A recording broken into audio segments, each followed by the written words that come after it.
Hello, my name is Delia. I'm 29 years old. Growing up in a small town in Ohio, my family was all I had. It was just my mom, my sister Hannah, and me. My dad died when I was 12. I still remember the day he passed away. It felt like a piece of my heart was ripped out. After that, everything changed. My mom, Harriet, had to work 2 jobs to make ends meet. She was always tired and stressed. She would come home late, cook dinner, and then collapse on the couch. I felt sorry for her, so I tried to help out as much as I could. I did the dishes, cleaned the house, and helped Hannah with her homework. But no matter how much I did, it was never enough for Mom. Mom relied on me a lot. She would always say I was the strong one and that she needed me to take care of things. It felt good to be trusted, but it also felt like a heavy weight on my shoulders. I didn't have time to play with friends or just be a kid. Hannah, my younger sister, was different. She was 4 years younger than me and the favorite child. Mom would do anything for her. Hannah got new clothes, toys, and all the attention. I was jealous, but I tried to push those feelings away. I told myself that Mom needed to give Hannah more love because she was younger and needed more help, but deep down, it hurt. Hannah didn't make things easier. She always got what she wanted, and she knew it. She would throw tantrums if things didn't go her way, and Mom would give in every time. I felt invisible, like I didn't matter. And when I got good grades, Mom would just nod and say, "Good job." But when Hannah got a C on her test, Mom would hug her and say it was okay, and they would work on it together. As we grew older, the gap between us widened. I focused on my studies, hoping that getting good grades would make Mom proud of me. I got a scholarship to a university in New York City. All my hard work had finally paid off, and I was over the moon. This was my ticket out. I wanted to escape the constant pressure and the feeling of being second best. I wanted to find myself and live my own life. I couldn't wait to tell Mom and Hannah, but when I did, Mom didn't react like I expected. She was quiet at first, but then she got really upset. "Mom, guess what? I got a scholarship to a university in New York City. All my hard work finally paid off. I'm so excited." "Why do you want to go so far away? What about your family here?" "Mom, this is a great opportunity for me. I've always dreamed of going to college in New York. It's one of the best schools, and I worked so hard to get this scholarship." "You're just going to leave us after everything we've been through? What about Hannah? What about me? We need you here." "I'm not trying to abandon you. I just want to go to school and get a good education. It's not like I'm leaving forever. I'll come back and visit." "Visit? That's not enough. We need you here every day. You know how hard things are. I can't believe you would even think about leaving us." "I can still help from New York. I'll send money and I'll call every day, but I need to do this for myself. I want to build a future and make something of myself. We sacrificed so much for you. I worked 2 jobs to put food on the table and keep a roof over our heads, and now you just want to leave us behind." "I know, Mom. I'm grateful for everything you've done. But this scholarship is a chance for me to achieve my dreams. I can't just let it go." "Dreams? What about our reality here? Your sister needs you. I need you. You can't just run off to New York and pretend like everything is fine here." "I'm not running away, Mom. I'm trying to make a better life for all of us. If I get a good job after college, I can help more, but I need to take this step." "I don't understand you. You're being selfish. You only care about yourself. What about Hannah? She looks up to you. What kind of example are you setting?" "I'm setting an example that it's okay to follow your dreams, even if it's hard. I want Hannah to know that she can do anything she sets her mind to.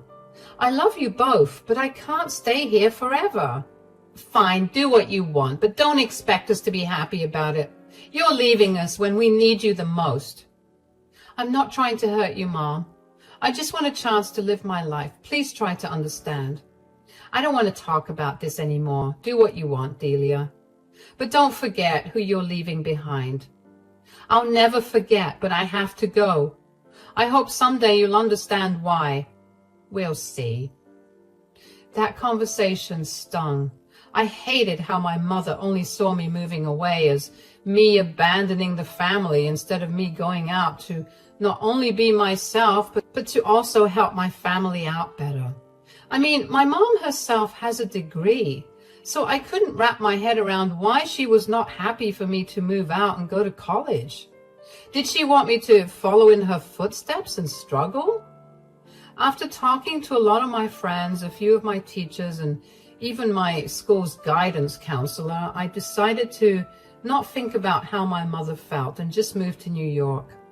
When it came time to move, neither my mother nor Hannah bid me goodbye. They stayed locked up in their rooms. I was hurting so bad, but I still let it go. Moving to New York felt like a dream come true and a big adventure. I had always lived in our small town in Ohio where everyone knew everyone. In New York, everything was different. The city was huge and bustling with people from all over the world. I missed home, but I also felt free in a way I had never felt before. I didn't have to take care of anyone but myself. I could explore new places, meet new people, and study what I loved without feeling like I was letting anyone down. I got a job as a financial analyst and worked hard to build a life for myself. But as excited as I was, it was also hard. Mom and Hannah barely talked to me after I moved. It hurt to realize that they didn't seem to care about my new life or the things I was doing. I missed them, but I also felt like they resented me for leaving. Mom's anger didn't fade quickly. She would bring it up whenever we talked on the phone. She'd say things like, "You think you're too good for us now that you're in that big city," or "You're abandoning your family." It made me feel guilty, like I was doing something wrong by wanting to chase my own dreams. Our phone calls were tense. Mom would say my sister needed me or that I should be there helping them. It was always about them, never about me. Hannah would sometimes call too. She would beg for money or whine about how hard her life was. I felt torn between my love for them and my need for independence. I tried to set boundaries, but it was hard. Every time I said no, the guilt would eat at me. I wondered if I was being selfish, but I also knew that I couldn't live my life for them. I had dreams and goals, and I deserved to pursue them. Despite all of this, being in New York was a turning point for me. I learned to stand on my own 2 feet. I got a job and started making friends who supported me. I realized that it was okay to want something different for myself, even if it meant Mom and Hannah weren't happy about it. In New York, I slowly started to heal. I made friends who supported me and understood my struggles. I found a therapist who helped me work through my feelings. I began to see that I was not responsible for my mom and sister's happiness. I could love them without losing myself. Of course, Mom and Hannah were not happy with me not prioritizing them, but that was not true. I did do my duties to them as a family, but I stopped catering to their every need. I worked 2 part-time jobs while I studied. I kept one of the pays for myself and the other I sent back home. I have no idea how I managed to do that, but what I do remember is having to deal with Mom's and Hannah's whining when I was dead exhausted. After I graduated from university, I managed to land a pretty good job. Nothing too glamorous, but enough to sustain myself, send a little money back home, and have enough in my savings. However, things between Mom, Hannah, and me only got worse. They couldn't understand why I wanted to stay in the city. Mom constantly brought up my fancy degree and how having that meant that I didn't think of them anymore. They kept telling me how they needed me at home, but conveniently, that was only the case when they needed money. Hannah always acted like she deserved everything and would add that I was never around when they needed me. It seemed like they thought that I owed them all something. Whenever I would bring up the fact that Hannah could start working so that she could provide for my mom and her, my mom would act like I just said the most heinous thing, while Hannah would throw a tantrum about being too tired always, which was usually only a result of her lazing around at home. Regardless, our arguments always came back to me sending them money and not being there with them. I tried to explain that I needed to make my own life, but they didn't want to hear it. In fact, the last big fight we had before the accident was about money. Delia, can I talk to you about something? Sure, what's up? I need a new car, and I was thinking you could help me out with some of your savings. It would mean a lot to me. I know having a car is important, but I've been saving that money for a long time. I have my own expenses and plans. I can't just give it away. But you have a good job in New York. You make a lot more money than we do. It's not fair that you get to have everything and I don't. It's not about fairness. I worked really hard to get where I am. I have responsibilities too. It's not like I'm swimming in money. You're being selfish. You don't even care about us back home. You just want to live your fancy life in the city while we struggle here. Delia, your sister's right. You should help her out. You know how hard things have been for us. It wouldn't hurt you to share some of what you have.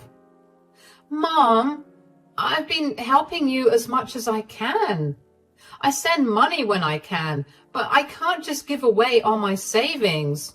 I have my own life to take care of too. You're so selfish. You think you're better than us just because you moved to New York? We need you here, and you're just ignoring us. Hannah, it's not about thinking I'm better. I just have my own dreams and goals. I can't give up everything I've worked for. We sacrificed a lot for you to get where you are. You owe it to us to help your sister. You can't just turn your back on us now.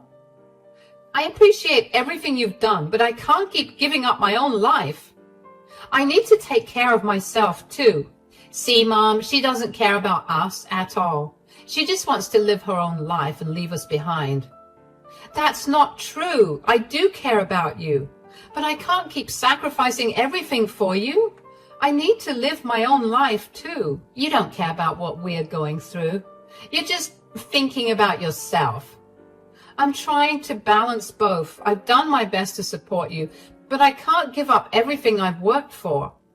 You're just making excuses. You don't care about us at all. You're always in the way of us having a better life. Why is it so hard for you to just give us what we want? Mom has always given you more than she let herself have. You know what, Hannah?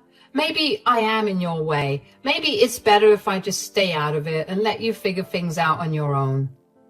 How can you say that? We need you here. I'm sorry, but I can't keep feeling guilty for wanting to live my own life. I need to do what's right for me too. Fine, go live your perfect life in New York. We don't need you. That argument was the last straw. After that, I pulled away even more. I didn't want to fight anymore. I needed space to figure out who I was without their constant demands weighing me down. I was tired of always being the one to solve everyone else's problems. Hannah and Mom tried calling me a few times after our fight, but I ignored their calls. I needed space to focus on my own life and not feel guilty all the time. At first it was hard. I missed them and felt bad for not answering. But every time I thought about how they treated me, it made me sure I was doing the right thing. For 3 months I didn't talk to them at all. The calls and texts from them stopped coming after a while, and I felt a strange sense of peace. I could finally focus on myself without feeling like I owed them something. Everything was going well until one day I got a call from Mom. She sounded scared and upset. Delia, it's me. Hannah's been in a terrible accident. We were driving and everything happened so fast. I don't know what to do. Mom, oh my God, is Hannah okay? Where are you? What happened? We were on our way to the store and then this car came out of nowhere and they crashed into us and I couldn't control the car. Hannah's hurt, Delia. She's hurt really bad. Where are you now? Is she in the hospital? What did the doctors say? Yes, we're at the hospital. They took Hannah into surgery. They say that she has some serious injuries. Something about her spine. I can't believe this is happening. I'm coming home right now. I'll catch the next flight out. Please keep me updated on Hannah's condition. Is there anything else I can do? Just hurry, Delia. Hannah needs you. I don't know how this happened. 1 minute we were driving and the next, please hurry. I'm booking my ticket now, Mom. I'll be there as soon as I can. Stay strong, okay? We'll get through this together. I'm trying. I really am. I'm so scared. Hannah's in so much pain. I should have been more careful. I should have protected her. It's not your fault. Accidents happen. The important thing now is that we're all here for Hannah. She's going to make it through this. I should have been the one hurt, not her. She's so young. She didn't deserve this. None of us deserve this, but we have to stay strong for Hannah. She needs us now more than ever. I know. I'm sorry. I'm sorry this happened. Please hurry home. I will. I'll be there soon. Hang in there. Tell Hannah I love her, okay? I will. Hurry, Delia. I rushed to pack my things and just prayed that Hannah would pull through. The thought of my sister lying in a hospital bed, injured and in pain, filled me with a deep sense of dread. I booked a flight back home as soon as I could. The whole trip, I couldn't stop thinking about Hannah. I felt guilty for not being there. I felt even worse knowing that the last conversation I had with Hannah was a bitter argument. I wanted so badly for Hannah to be okay so that we could make up, but mostly I was scared of what I would find when I got to the hospital. When I finally arrived, I rushed to Hannah's room.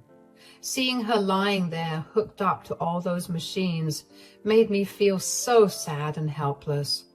I held her hand and promised I would stay with her. The doctor said Hannah had damaged her spine. They said she might never walk again. Hearing that was like a punch in the stomach. Hannah was always so active and full of energy. I couldn't imagine her not being able to move around like she used to.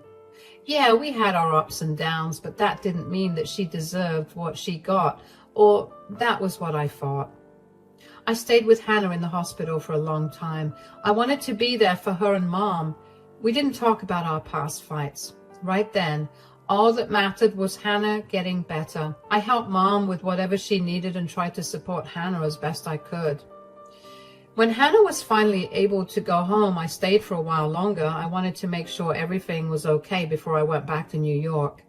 I helped set up her room to make it easier for her to get around. I also talked to Mom about getting help for Hannah. Once I was sure that she was settled in at home and that they had the support they needed, I went back to New York. It was hard to leave, but I knew I had to get back to my life.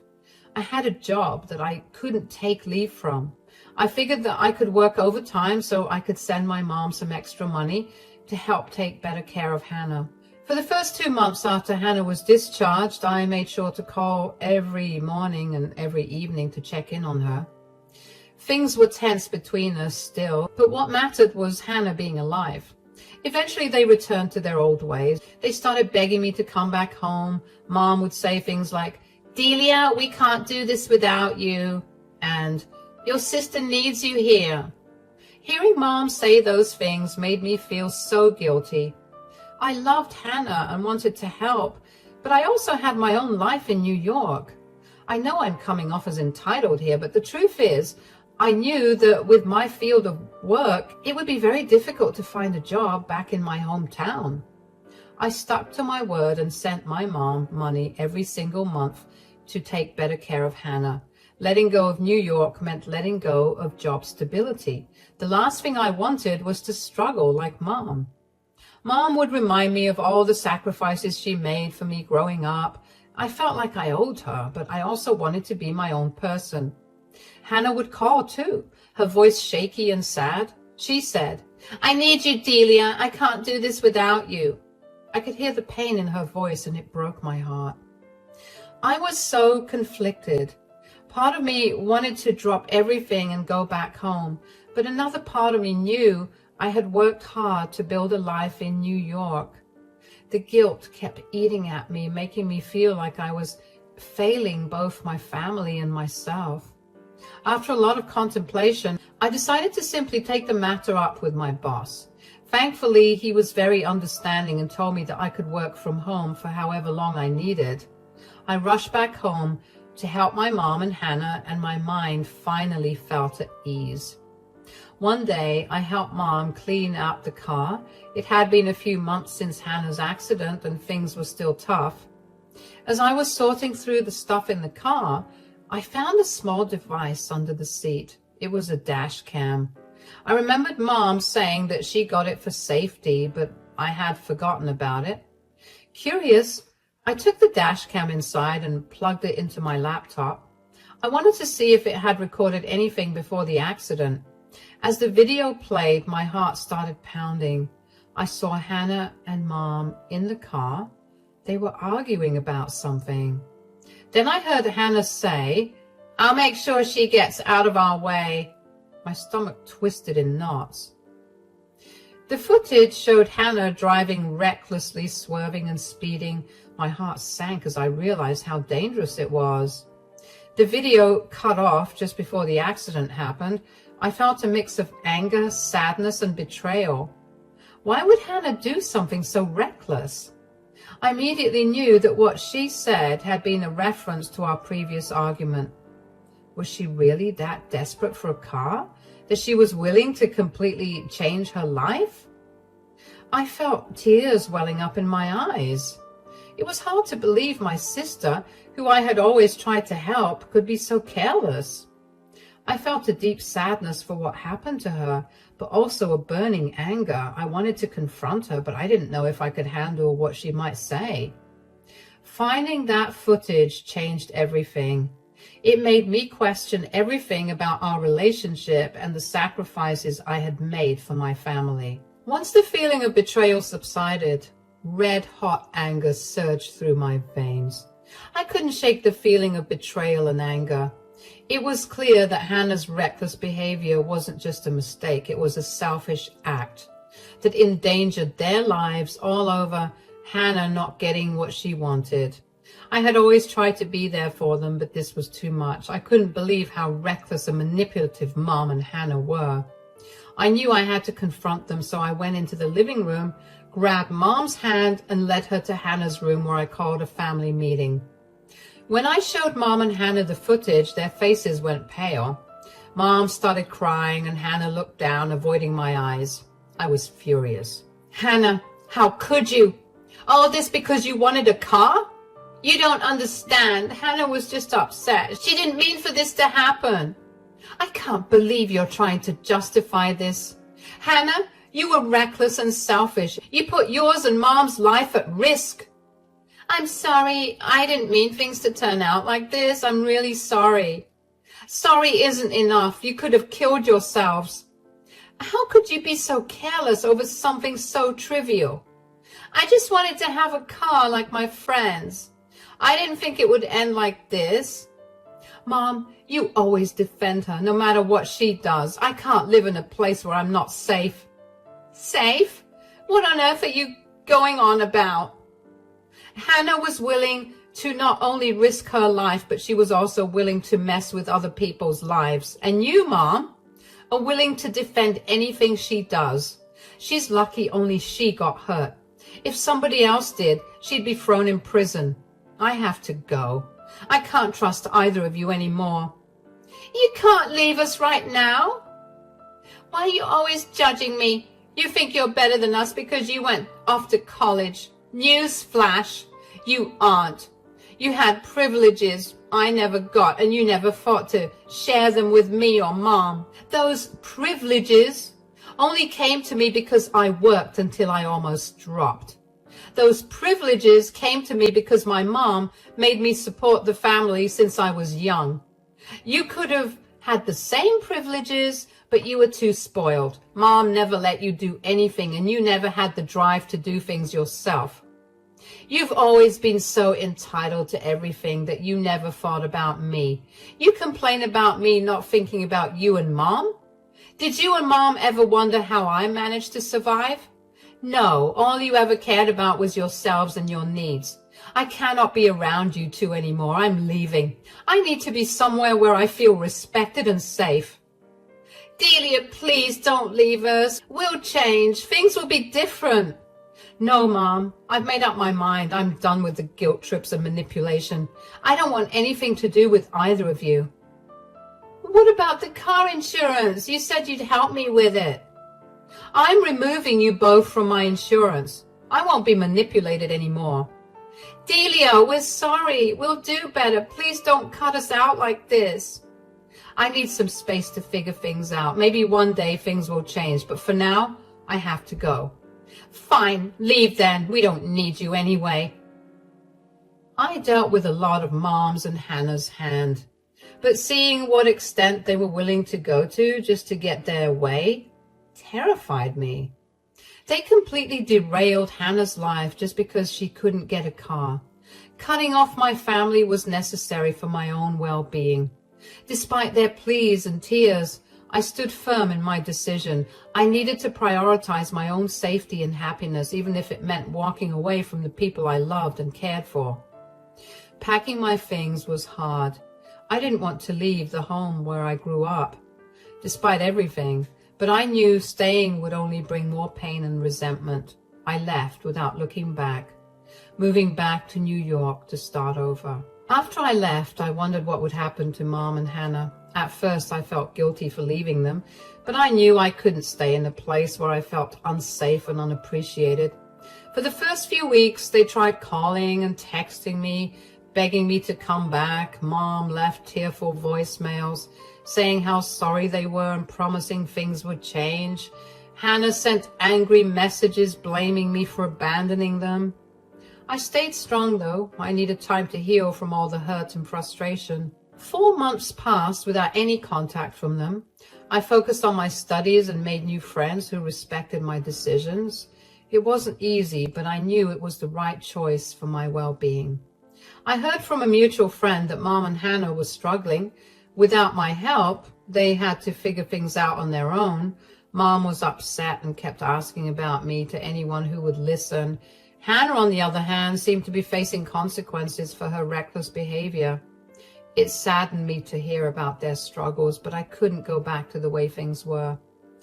Over time, I started to feel more at peace with my decision. I knew I couldn't change them, but I could change how I let them affect me. I hoped that someday they would understand why I had to leave, and maybe, just maybe, I could rebuild our relationship in a healthier way. I focused on my job and tried to rebuild my life. I leaned on friends who supported me and started therapy to work through my feelings of betrayal and abandonment. It was a slow process, but each day I felt stronger and more confident in my decision. Months passed before I heard from Mom again. She called, tearful, apologetic. She said Hannah was struggling with guilt, but I couldn't bring myself to forgive them yet. The wounds were too fresh and the pain too raw. Maybe one day I'll be ready to forgive and rebuild our relationship. But for now, I'm focusing on healing and moving forward, one step at a time.